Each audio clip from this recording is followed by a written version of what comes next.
We are here to help you stay one step ahead with your hard-earned money. And joining us for today's Money Monday is Megan Hammond with Wealth Quest. She is here to talk all about a very important financial detail that is often overlooked and can really have a big impact down the road: beneficiaries. So thank you so much for being here. Thank you for having me. Help us first define, what is this term? What does it mean for someone who might not know? Yes, so a beneficiary is basically a person that you have designated that you want to receive your money once you pass.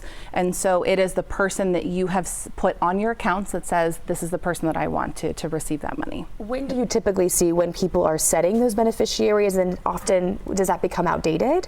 Yes, it actually does. So for things like life insurance policies and retirement accounts, we tend to see that people set beneficiaries when they open those accounts. And because they're intended to be long-term accounts, we often have this set it and forget it mindset, which can be really great. But one of the challenges is that we don't go back and review as life evolves. And so things like beneficiaries tend to get overlooked. And I think even when we look at bank accounts and brokerage accounts, right, we can set what's called a transfer on death, a TOD, or a payable on death, a POD designation. Those are beneficiaries.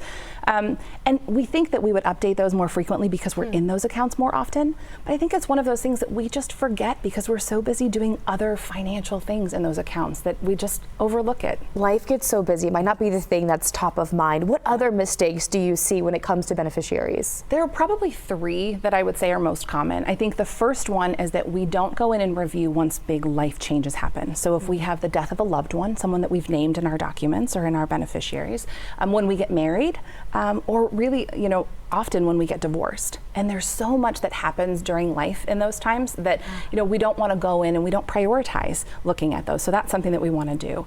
I think the second one is listing minor children as direct beneficiaries. And that isn't inherently wrong, but what we need to be aware of is that minor children can't manage or own those assets until they're actual legal adults, so typically 18 or 19. And so they're just extra steps that people need to make sure they take to make sure that that transitions properly. And I would say the third thing that is really a misconception is that when we set beneficiaries at certain accounts and with certain institutions, people are surprised to learn that those designations actually override what's in your will.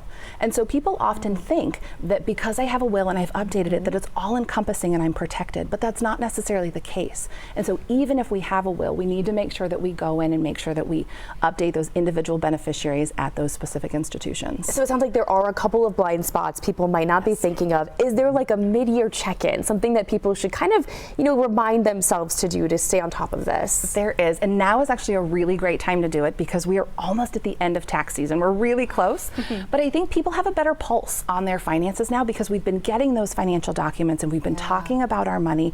And so we have a better sense of the accounts that we have. And so I think making a list of all of the accounts and then just being aware that we want to check in, I typically say every 3 to 5 years, or if something major happens in our life, go through and just double check that you have beneficiaries and that they are set in a way that that actually fulfills the intention that you have and where you want your money to go. I love that. It's good to be on top of it because then you think when something's going on in your life, emotions, life gets busy. So Megan, thank you so much for all that information. We appreciate you joining us here today as well.